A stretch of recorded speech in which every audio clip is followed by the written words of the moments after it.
நாளைய முதல்வர் சீமானுடன் இளைய தலைமுறையினர் நடத்தும் நேருக்கு நேர் விவாதம். இந்த நிகழ்ச்சியை வழங்குவோர் நாம் தமிழர் கட்சியின் மருத்துவ பாசறையின் பொருளாளரும் திருச்சி கிழக்கு சட்டமன்ற தொகுதி வேட்பாளருமான மருத்துவர் வே. Krishnasamy, MBBS MD.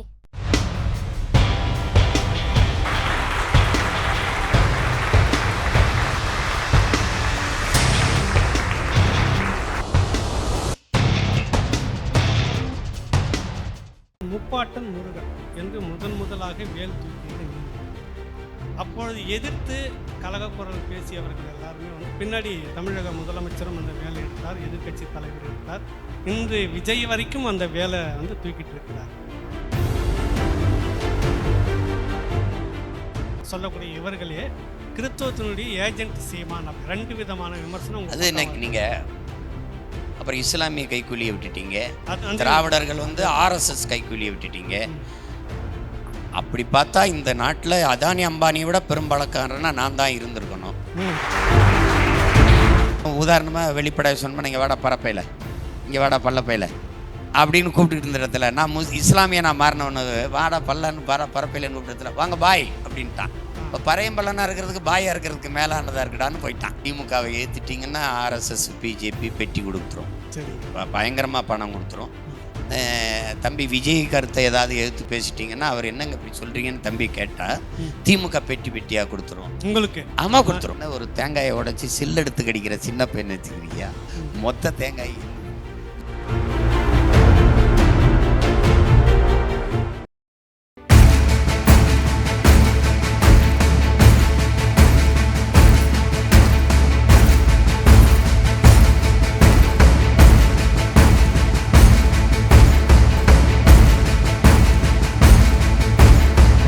தமிழ் தேசிய பெருவெடிப்பு செந்தமிழன் சீமான்.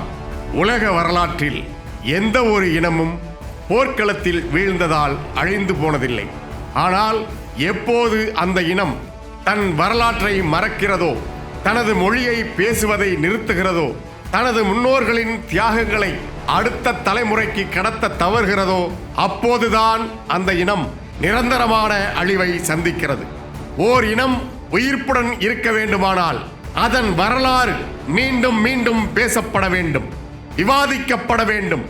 அத்தகையதொரு வரலாற்று தொடர்ச்சியை 2009ஆம் ஆண்டு ஈழ இனப்படுகொலைக்கு பிறகு தமிழ் தேசிய பேரினத்திற்கு ஏற்பட்ட ஓர் இருண்ட காலத்தில் தமிழ்நாட்டில் தனித்து நின்று சுமந்து செல்கின்ற ஓர் பேர் இயக்கத்தை உருவாக்கினார் செந்தமிழன் சீமான்.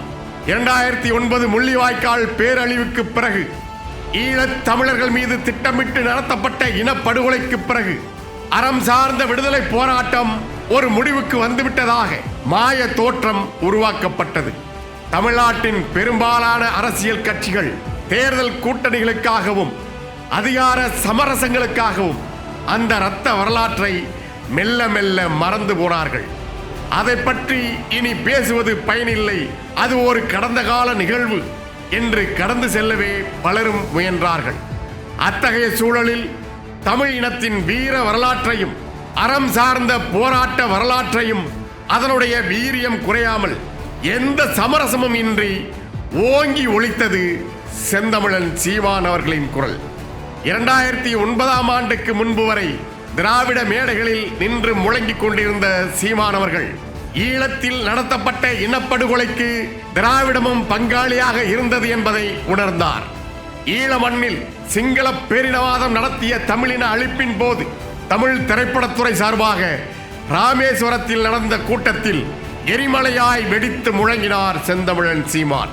அவரது சொற்கள் பேரினவாதத்திற்கு எதிரான இடி முழக்கமாய் அமைந்தன. இந்திய வல்லாதிக்க அரசும் அதற்கு துணை நின்று கண்காணி வேலை பார்த்த அன்றைய திராவிட முன்னேற்றக் கழக அரசும் செந்தமிழன் சீமான் மீது வழக்குகள் போட்டு சிறையில் தள்ளின. தமிழன் பெயரில் திராவிட அரசியல் நடத்தி கொண்டிருப்பவர்களின் துரோக முகம் அப்போதுதான் தமிழர்களுக்கு புரியத் தொடங்கியது. தமிழ்நாட்டு மீனவர்கள் சிங்கள இராணுவத்தால் படுகொலை செய்யப்படுகிறார்கள், அவமானப்படுத்தப்படுகிறார்கள், அவர்களின் உரிமைகளும் உடைமைகளும் பறிக்கப்பட்டன.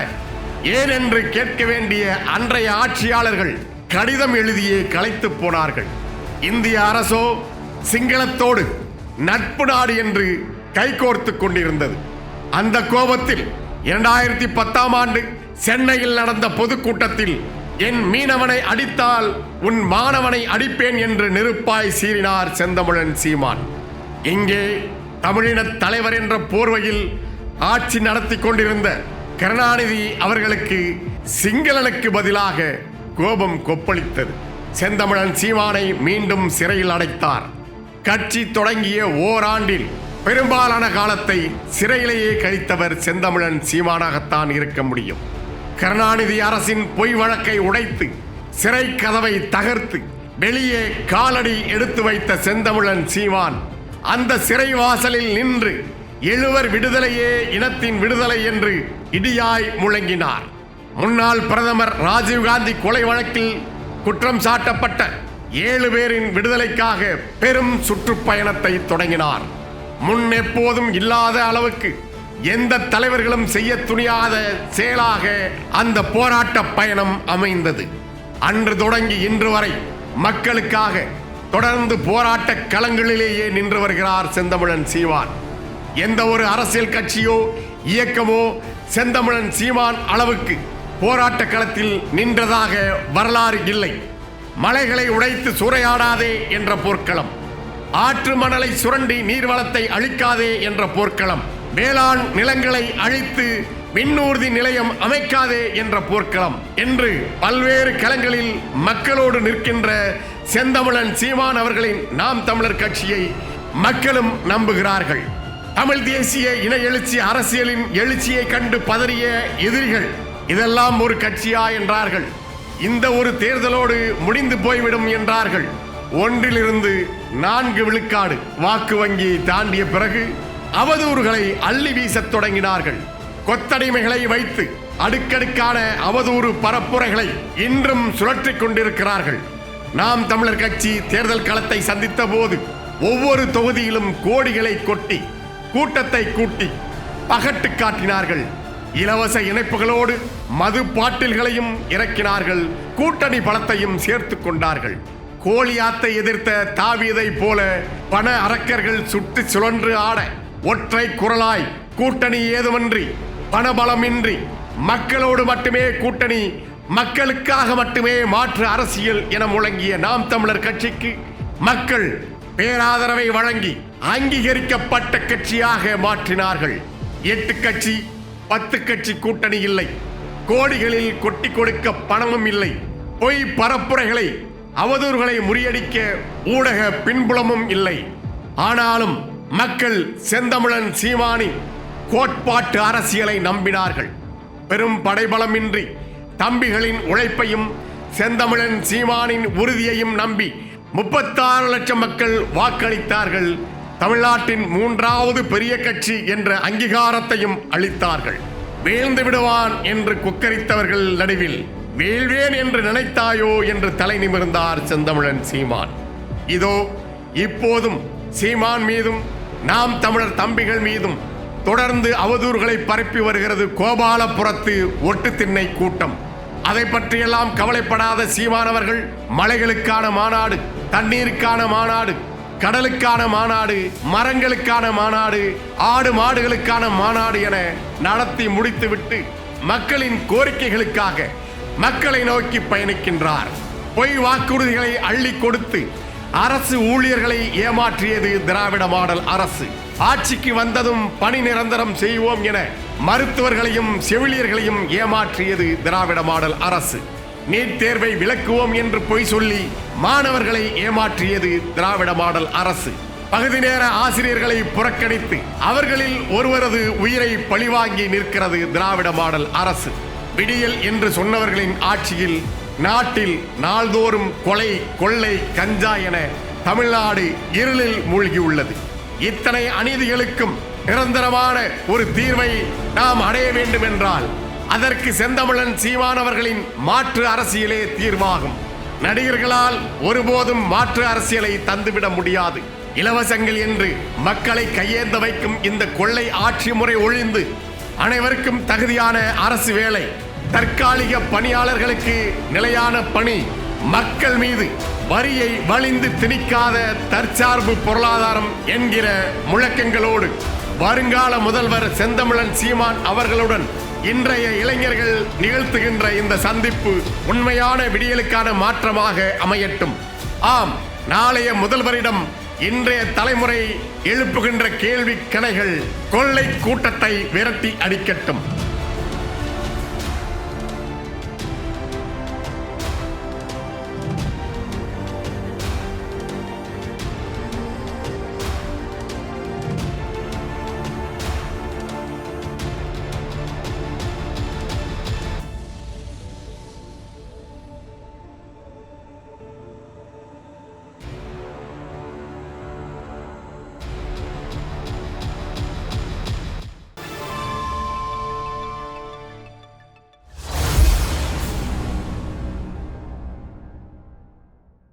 ஐயா வணக்கம். ராவணா பார்வையாளர்கள் சார்பாக உங்களுடைய இந்த நேரத்தை ஒதுக்கி வாய்ப்பு கொடுத்ததுக்கு முதல்ல ஒரு நன்றியை சொல்லிடுறேன். இது ஏற்கனவே திட்டமிடப்பட்டது, டிசம்பருக்கு முன்னாடியே எடுத்துக்குங்க ஐயா அப்படின்னு சொல்லியிருந்தீங்க.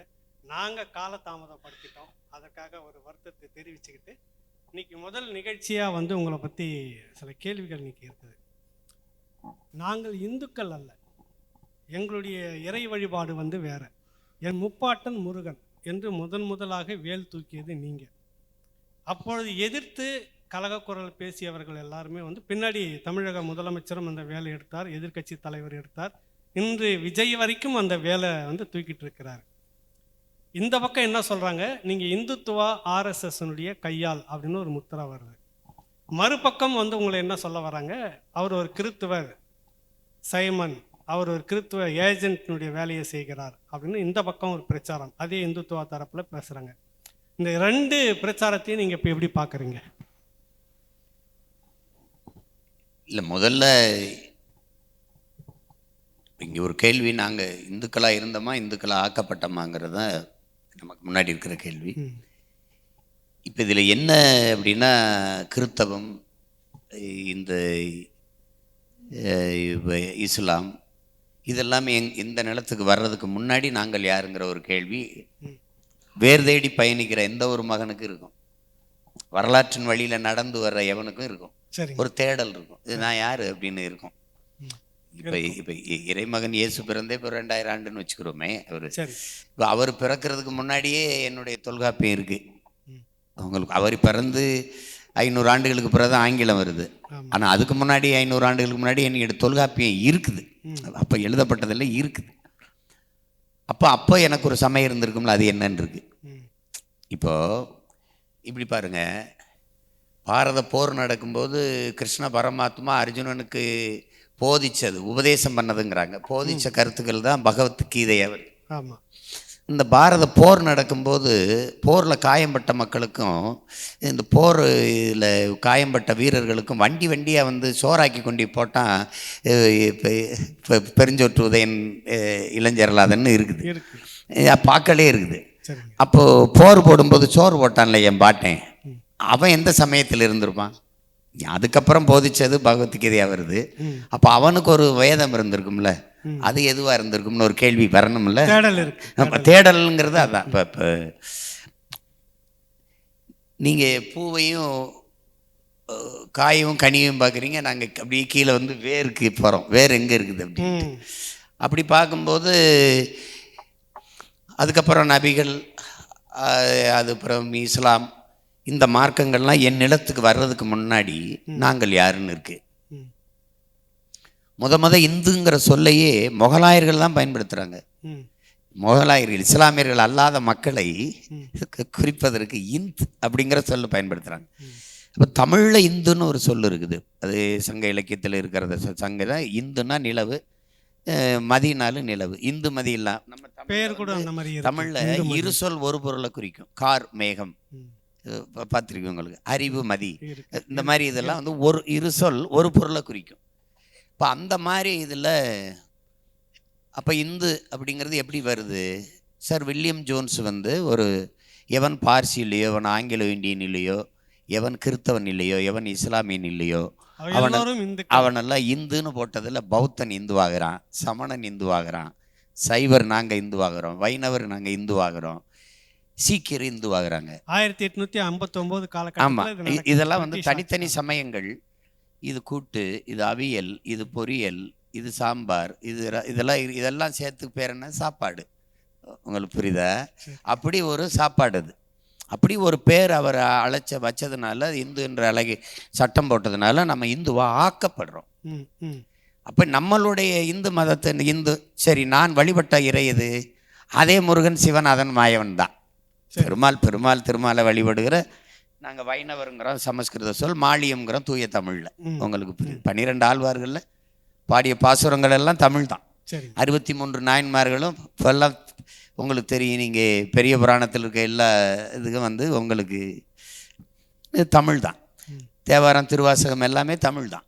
12 திருமறைகளும் தமிழ் தான். அப்போ அப்படி இருக்கும்போது திருமுருகாற்றுப்படையிலிருந்து அருணகிரிநாதர் அந்த திருப்புகழ் வரைக்கும் என் இறையை பாடியதெல்லாம் தமிழ் தான். அப்போ அதில் என்னென்னா, மணிநெற்றி உமிழ்ச்சங்கல் தளல்புரை சுடற்கடவுள் தந்த தமிழ்ங்கிறான். தமிழை சிவபெருமானே தந்ததுன்றான். இப்போ மந்திரம் எதுன்னா, நிறைமொழி மாந்தர் மறைமொழி தானே மந்திரம் என்பங்கிறான். தமிழே மந்திரம்ன்றான். அது தனியெல்லாம் ஒரு மந்திரம் வேண்டியது இல்லைடா. நிறைமொழி மாந்தர் மறைமொழி தானே மந்திரம் என்பங்கிறான். அப்போ அப்படி பண்டை காலம் தொட்டு இந்த சமயங்கள், இந்த மார்க்கங்கள்லாம் எனக்குள்ளே வர்றதுக்கு முன்னாடி 50,000 ஆண்டுகளுக்கு மூத்த எனக்கு ஒரு வழிபாட்டு மெய்யியல் கோட்பாடு இருந்திருக்கணும். இருந்திருக்குது. அந்த கோட்பாடு என்னன்னா, இயற்கை வழிபாட்டு மரபினன் தமிழன், மூத்தோரை தெய்வமாக போற்றுகிற மரபினன் தமிழன். வையத்துள் வாழ்பவன் வானுரையும் தெய்வத்தில் வைக்கப்படும்னு பெருமானார் வள்ளுவர் சொல்றது அதை தான் சொல்றாப்ல. அப்போ முறை செய்து காப்பாற்றும் மன்னவன் மக்களுக்கு இறை என்று வைக்கப்படும். இறை என்றால் அரசன் என்றும் பொருள், இறைவன் என்றும் பொருள். அப்போ நல்லாட்சி செய்கிற அரசனை இறை என்றே மக்கள் போற்றுவார்கள்ங்கிறப்பல. அப்படி பார்த்தா நாங்கள் இறை அந்த 50 ஆற்றல்னு சொல்கிறோம்ல, உங்களுக்கு நிலம், நீர், நெருப்பு, காற்று, வான்வெளி, ஆகாயம். இந்த 50 ஆற்றல் இல்லாத மானுடர்கள் இல்லை, உலகில் எவ்வுயிரும் இல்லை. இதை பஞ்சபூதம்ங்கிறாங்க, நம்ம 50 ஆற்றலுங்கிறோம். இந்த 50 ஆற்றல்களை போற்றுகிற மரபினன் உங்களுக்கு தமிழன். இப்போ அதில் இருந்து மூத்தோர் தெய்வம்னா, இப்போ உங்களுக்கு ஒன்று சொல்கிறேன். இப்போ தாத்தா வராங்க, அப்பா, பெரியப்பா, பேரங்க, நம்ம எல்லாம் எந்திரிச்சு வாங்க தாத்தான்னு கும்பிட்றோம். ஒரு பொங்கல்னா காலில் விழுந்து வணங்குறோம். நல்லா இருப்பான்னு ஆசீர்வதி வாழ்த்துறாங்க. தாத்தா இறந்துடுறாங்க, சரி, படமாக வச்சு வணங்குறோம். இப்படி தான் வழிபாடு விளங்குது. இப்போ எங்கள் பாட்டி வேலு நாச்சியாரை காட்டி கொடுக்கல, உடையாளுங்கிற ஒரு பொண்ணு, ஆடு மேய்ச்சிக்கிட்டு இருந்த பொண்ணு காட்டி கொடுக்கல. ஆமாம், வெள்ளைக்காரன் அவ்வளவு திமிரா பதில் சொல்கிறதுக்கு ஒரு பொண்ணுன்ட்டு வெட்டிடுறான். இடுப்பில் வெட்டி 2 துண்டா விழுந்துடுறா, வெட்டு உடையால் ஆயிடுறான். துடியாமல் சாகிறது இருக்குல்ல, அதை காளின்னு பெரு சொல்லிடுறான். அப்போ எங்கள் பாட்டியை காட்டி கொடுக்காம இருந்தவொன்னா அவளை தெய்வமாக எங்கள் சனம் வழிபட ஆரம்பிச்சிருச்சு. எங்கள் குலதெய்வம் ஆயிடுது. உங்களுக்கு புரியுது? அப்போ அந்த மாதிரி இப்போ ஒவ்வொரு குலதெய்வங்களும் அப்படி உருவாகுது. கருப்பண்ணசாமி, பேச்சியம்மன், சுடலை மாடன், இந்த இப்போ எங்களுக்கு வீரமாகாளி, இப்படி எல்லா குலதெய்வங்களும் அப்படி தான் உருவாகுது. இதில் குல முன்னோர், இன முன்னோர்னு இருக்கு. இப்போ எனக்கு குல முன்னோர், இன முன்னோர். அந்த இன முன்னோரில் என்னுடைய முருகன், சிவன், மாயவன், அதாவது வேந்தன். இப்போ இந்தன் உங்களுக்கு தொல்காப்பியம் வகுத்து தருது. மாயோன் மேய காடுரை உலகு, வேந்தன் மேய மைவரை உலகு, வருணன் புரிதுன்னு நினைக்கிறேன். வேந்தன் மேய தீம்புணல் உலகு, சேயோன் மேய மைவரை உலகு, வேந்தன் மேய தீம்புணல் உலகு, வருணன் மேய பெருமணல் உலகம். இந்துன்னு பேர் வைக்கிறதுக்கு 500 ஆண்டுகளுக்கு முன்பாக 5000 ஆண்டுகளுக்கு மேல ஆயிடுச்சு. 5000 ஆண்டுகளுக்கு மேல ஆயிடுச்சு தொல்காப்பியம் தொல்மன் நூல் அப்போ அவன் வகுத்து வைக்கிறான். அதில் முதல் திணையின் தலைவனாக முருகன் இருக்கிறான். அவன் அந்த திணையினுடைய இறையை போற்றப்படுகிறான். உங்களுக்கு தெரியும். அப்போ ஒவ்வொரு திணையில் அதில் மருத திணையில் இந்திரன் அப்படி சொல்கிறான், அந்த வேந்தன்னு சொல்கிறான். அதுதான் வேந்தன் மேயே மைவரை உலகுன்னு சொல்கிறால உங்களுக்கு அதை சொல்கிறார். இந்த மாதிரி வகுத்து வச்சிருக்கிறது தொல்காப்பியம் வச்சிருக்குது. இந்த கோட்பாடை தான் நீங்கள் போய் பார்க்கணும். அப்போ இந்த சமயங்களும் இந்த மார்க்கங்களும் வருவதற்கு முன்னாடி நான் யாராக இருந்தேன்னு ஒரு கேள்வியை பார்க்கணும்.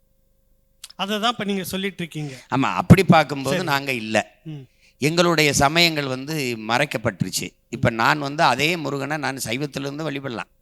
இப்போ இதில் விவேகானந்தர் திருவனந்தபுரத்தில் பேசும்போது நம்முடைய பாட்டனார் மனோன்மணிய சுந்தரனார் எழுந்து, நாங்கள் எங்களை எப்படி இந்துக்கள்னு சொல்கிறீங்க, நாங்கள் சிவன் முருகனை வழிபடுகிற சைவ மரபினர், வீர சைவ மரபினர், எங்களை போய் எப்படி இந்துன்னு சொல்கிறீங்கன்னு தர்க்கத்தில் விவேகானந்தர் தோற்றுத்தான் போயிடுறாரு. அதில் சரி, உங்களுக்கு தெரியும் அந்த வரலாற்று. அப்போ நம்ம இந்துவாக இருந்ததில்லை, இந்துவாக ஆக்கப்பட்டோம். ம். இந்த சமயங்களை ஏற்றது வந்து இங்கே இருந்த உங்களுக்கு தெரியும், சாதிய இழிவு, தீண்டாமை கொடுமை, இதனால இங்கே இருக்கிற மக்கள் வந்து உங்களுக்கு குறிப்பாக சொல்கிறேன், இந்த தெருவுக்குள்ளே வராத, இந்த கோயிலுக்குள்ளே போகாத, இந்த குளத்துல குளிக்காத அப்படின்லாம் சொன்னது இருந்தது. அப்போ நீ படிக்க போகாத அப்படின்னு இருந்தது. அப்போ வெள்ளைக்காரன் வந்தால் நம்மளை தெருவுக்குள்ளே போகாதவனு தொட்டா கர்த்தருக்கு தோத்திரம்னா ஆமாம் தோத்திரம்னு போயிட்டான். ஒரு கூட்டம் போயிடுச்சு. அதுக்கப்புறம் அவன் தான் வந்து எங்களுக்கு கல்வி மறுக்கப்பட்ட சமூகங்களுக்கு முதல்ல அவன் தான் கல்வி நிறுவனங்களை கட்டி படிக்க வச்சான். உங்களுக்கு தெரியும். அதுக்கப்புறம் அப்புறம் பின்னாடி இஸ்லாம் வருது. இஸ்லாம் வரும்போது உங்களுக்கு எங்கள் அண்ணன் பழனி பாபா சொல்கிறது, Islam not a religion, it's a ரெவல்யூஷனுங்கிறவள. இங்கே இருந்த சாதிய இழிவு, தீண்டாமை, கொடுமை, அடக்குமுறை, ஒடுக்குமுறை, இந்த இதை தொடைத்தெரிய ஒரு அருமருந்தாக வந்தது வந்து இந்த சமயங்கள் வந்துடுச்சு.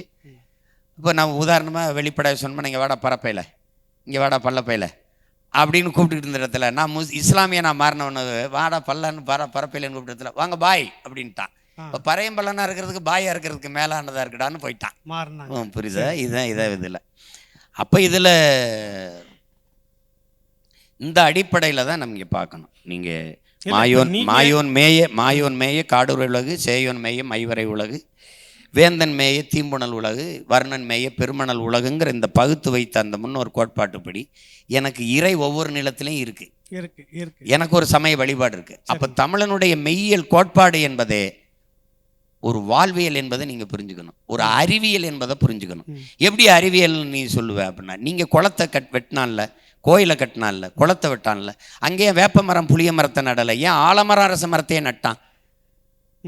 ஆலமரம் அரச மரம் மட்டும்தான் 24 மணி நேரமும் மூச்சு காற்ற உயிர் காற்ற வெளியிடுது, ஆக்சிஜனை வெளியிடுது. அப்போ என் முன்னோர் என்ன செய்கிறான், என் புள்ள வரட்டும், குளிக்கட்டும், சாமியை கும்பிடட்டும், சத்த நேரம் இந்த ஆலமரம் அரச மரத்திலிருந்து நல்ல காற்றை சுவாசிச்சுட்டு போகட்டும்னு ஒரு அறிவியல். துளசி செடியை சுற்றி வர வச்சான், அது ஆக்சிஜனை வெளியிடுது. அப்போ பார்க்க உங்களுக்கு தெரியும் அறிவியல். அவன் நீ ஏதாவது பக்திக்கு இல்லடா புத்திக்குன்னு சொல்லி வச்சான், அதை அப்படி சொல்லத. அப்போ சொல்லலை. இப்போ நீங்கள் வேப்ப மரத்தடியில் போய் படுக்காதப்பா ராத்திரிக்கு பேய் அடிச்சு போகிறோம் அப்படின்னு சொல்கிறது என்னன்னா, அந்த மரம் மட்டும்தான் இரவில் கரியமிள வாயுவை வெளியிடுது, பகலில் நற்காற்றை வெளியிட்டு இல்லை வேப்ப மரம். அப்போ இரவில் வந்து இந்த கார்பன் டை ஆக்சைடுன்னு கரியமிள வாயுவை வெளியிடுது. அது என்ன செய்ய, அங்கே படுக்கும்போது மூச்சு திணறல் வரும், ஆக்சிஜனை வெளியிடாமல் நச்சுக்காற்றை வெளியிடுறதுனால. அப்போ அதனால நெஞ்சில் அழுத்த மாதிரி இருக்கும். அப்போ அந்த நேரம் இது பேய் அடிக்கிறது, பேய் அழுத்துறதுன்னு. ஆமாம், அதை விளக்கமாக அறிவியலாக நம்ம முன்னோருக்கு சொல்ல தெரியாமல் அங்கே போகாதப்பா, இது இரவில் ராத்திரியில் வேப்ப மரத்தில் படுக்காதப்பா அப்படி சொல்கிறது தான். அப்போ இது வகுத்து நம்ம அந்த முன்னோர்கள் வந்து வச்சத மெய்யியல் கோட்பாடுங்கிறது ஒரு அறிவியல். அதை வந்து அப்படி தான் நீங்கள் பார்க்கணும். அப்போ அந்த அடிப்படையில் என்னுடைய வழிபாடு, என்னுடைய சமயம் எல்லாம் மறைக்கப்பட்டிருக்கு அப்படின்னு சொல்லணும். இப்போ நீங்கள் சைவ மரபினர், நான் இங்கே இருக்கிற சைவ மடங்களுக்கெல்லாம் நீங்கள் நுழையும் போதே சைவமும் தமிழும் தலைத்து ஓங்குக அப்படின்னு இருக்கும். நீங்கள் சைவத்தையும் தமிழையும் பிரிக்கவே முடியாது. உங்களுக்கு சைவ பாடலுக்குள்ளதான் தமிழ் வந்து அவங்களுக்கு அதை வந்து இவங்க வந்து பிற்காலத்தில் வந்த இவங்க அந்த திராவிடர்கள் அதை கொச்சைப்படுத்தி நீட்டாங்களே வெளியே. அங்கே வந்து தமிழை வளர்த்தது சைவம் பெரிய பங்காற்றிருக்கு அதில். அப்போ அதனால அந்த அடிப்படையில் தான் நாங்கள் சொல்கிறது. நாங்கள் வேற நாங்கள் வேற அப்படின்னு நீங்கள் சொல்கிறீங்க. ஆமாம், இப்போ பாரத நாடே பைந்தமிழர் நாடுன்னு நாங்கள் சொல்கிறதுக்கு இப்போ சீமான் நீ தனி நாடு கேட்பியா அப்படின்னு கேட்பான். தமிழ் தேசம்னா நாங்கள் தமிழ் தேசம் பேசுகிறத பிரிவினை, ஃபாசிசம், செப்பரேட்டிசம்னு பேசுகிறவன். நாங்கள் பிறக்கிறதுக்கு முன்னாடி சின்ன பிள்ளையா இருக்கிறதுக்கு முன்னாடியே ஐயா என்டி ராமாராவ் தெலுங்கு தேசம்னு ஆரம்பித்த போது இந்த கோட்பாடு இனியே இந்திய தேசத்துக்குள்ளே தெலுங்கு தேசம் ஆரம்பிக்கான்னு யாரும் கேட்கல. இந்த என்னையே தனி நாடு கேட்பான், செப்பரேட்டிஸ்ட்டு, இந்த சாவன மொழி, இந்த ஃபாசிஸ்ட்டு, இந்த பேசுகிறான்லாம் ஆன்டி இண்டியன்லாம் பேசுகிறவன் இந்த தெலுங்கு தேசத்தோட கூட்டணி வச்சுருக்கான். உங்களுக்கு நீ என்ன தெலுங்கு தேசம்னு வச்சுருக்கேன் என்ன சொல்கிறதில்ல. இதில் நான் கேட்கல, நான் என்ன சொல்றேன், நான் என்ன ஒரு தேங்காயை உடைச்சி சில்லு எடுத்து கடிக்கிற சின்ன பையன் வச்சுக்கிறியா? மொத்த தேங்காய் என்னது? இந்திய நாடே எந்நாடு, பாரத நாடே பைந்தமிழர் நாடு. உங்களுக்கு பகிருளி ஆற்றுடன் பன்மலை அடுக்கத்து குமரிக்கோடும் கொடுங்கடல் கொள்ள வடதிசை கங்கையும் இமயமும் கொண்டு தென் திசை ஆண்ட தென்னவன் வாழினா இமய வரை நான் ஆண்டிருக்கேன் அப்படின்னா அது ஊரா நாட்டில் இமயத்தில் கொடிய நட்டான் இமய வரம்பன் நெடுஞ்சேரலாதன்னா ஊரா நாட்டில் போய் என் பாட்டை நட்டு வந்திருக்க முடியாதுல்ல. உங்களுக்கு புரியுதுன்னு நினைக்கிறேன். வடவேங்கடம் தென்குமரி ஆயிடை தமிழ் கூறும் நல்லுலகன்னு தொல்காப்பியம் பகுத்து சொல்கிறது. இவன் திருப்பதியே வடவேங்கடம், அது வெங்கடாச்சலபதி இருக்கிறதுனால வேங்கடம்னு வச்சிருக்கான். அது இல்லை, வேங்கென்றால் இடம், கடம் என்றால் வெப்பம். அது தக்கான பீடமையும் தாண்டி இமய வரை பரவி வாழ்ந்தாங்கிறதான் அது சொல்லுது.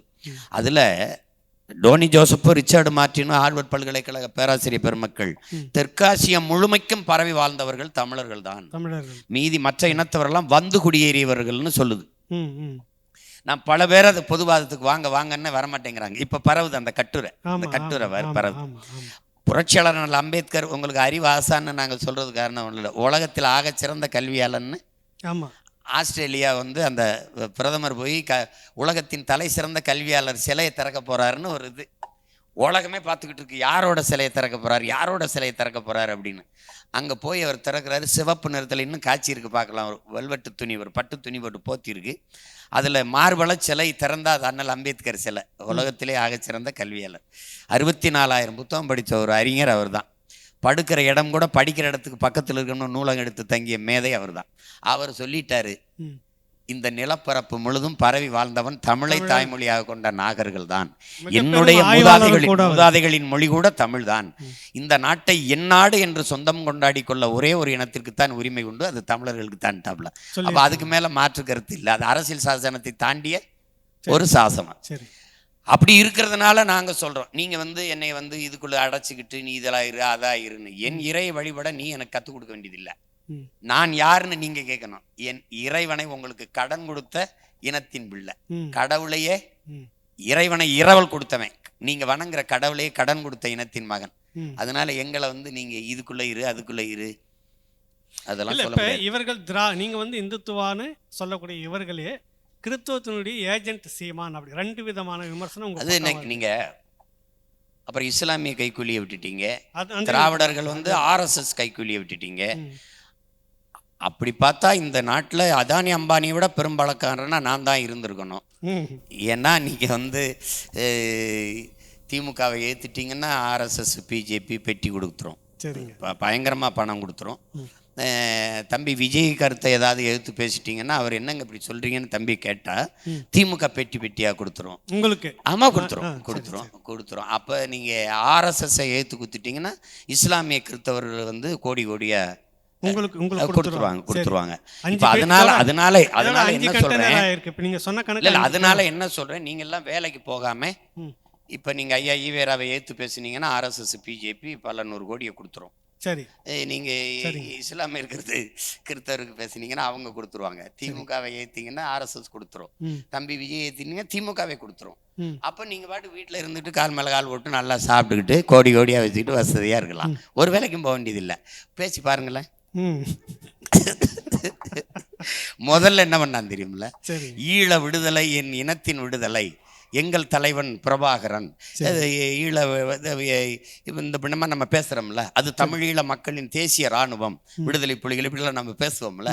ஈழம் வந்து ஒரு தேசிய இனத்தின் தேச கனவு, தனித்த பெரும் தேச கனவு, அது தமிழ் இனத்தின் தாயக விடுதலை, அப்படி பேசுறோம்ல. பயங்கரமாக பெட்டி ஈழத்தமிழர்கள்ட்ட கோடி கோடியாக வருது. LTT பல 1000 கோடியை கொட்டி கொடுத்துருச்சு. அப்படி கொஞ்ச நாள் ரொம்ப நாளாக ஓட்டிகிட்டு இருந்தாங்க, உங்களுக்கு தெரியும். அது அப்போ நான் சொன்னேன், நீங்கள் கேஸ் தான் வரும், கேஸ் வராது, ஒரு வழக்கா போட்டு உள்ளதல்வானே ஒழிய காசு வராது, கேஸ் தான். அது என்னன்னா உங்களுக்கு இருக்கிற அந்த இன உணர்வு மான உணர்வை வந்து ஊனப்படுத்துறதுக்கு இது இப்படி பேசிக்கிட்டே இருப்பான். அப்போ நீங்கள் என்ன பண்ணணும், ஒரு போராட்டக்காரன், ஒரு போராளி, அந்த இடத்துல நீங்க சாக்ரட்டிஸை படிக்கணும், சாக்ரட்டிஸை துணை கிளைக்கணும். வாதத்தில் தோற்பவன், உன் வாதத்தில் தோற்பவன் அவதூற கையில் எடுத்துருவான்னு. புரியுதா உங்களுக்கு? அயோக்கியர்களின் கடைசி ஆயுதம் அவதூறு தாண்டாங்கிறப்பல. அதனால நம்ம என்ன பண்ணணும், அங்கிட்டு அவதூறு அங்கிட்டு தூர போடான்ட்டு போயிட்டே இருக்கணும். ஆமா, குற்றம் குறை கூறுபவரை புறந்தல்ல கற்றுக்கொள்ளுங்கிற ஆபிரகாம் லிங்கன் அதை காதில் வாங்கிட்டு விவேகானந்தர் சொல்றாருல, ஒருத்தன் உன்னை புகழும் போது நீ காதை பத்திக்க, இகழும் போது வாயை பத்திக்க, பிரச்சனையே வராதுன்றப்பல. இப்ப அதை தான் நாங்க பிரச்சனையே வராது. ஆனால் நீங்க வாயை பத்திக்கணும் காதை பத்திக்கணுன்றீங்க, இருந்தாலும் உங்களுக்கான விமர்சனங்கள் வந்து ரொம்ப கடுமையாவே வந்துகிட்டு இருக்கு. ஆனா கல்வி நிலையங்கள் இருக்கா, அது இலவசமா இருக்கா? இருக்கு. ஆனால் தரமா இருக்கா? ஆட்சியாளன் மகன் எங்க படிக்கிறானா, அமைச்சர் மகன் எங்க படிக்கிறானா, பேரன் படிக்கிறானா, அந்த பள்ளி கல்லூரியில வேலை பார்க்குற பேராசிரியர் பெருமக்கள் ஆசிரியர் பெருமக்களின் பிள்ளையாவது அங்க படிக்குதா? படிக்கலைங்க, தரம் இல்லை.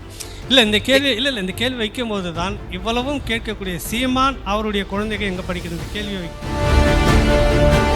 நாளைய முதல்வர் சீமானுடன் இளைய தலைமுறையினர் நடத்தும் நேருக்கு நேர் விவாதம். இந்த நிகழ்ச்சியை வழங்குவோர் நாம் தமிழர் கட்சியின் மருத்துவ பாசறையின் பொருளாளரும் திருச்சி கிழக்கு சட்டமன்ற தொகுதி வேட்பாளருமான மருத்துவர் வே. Krishnasamy MBBS MD.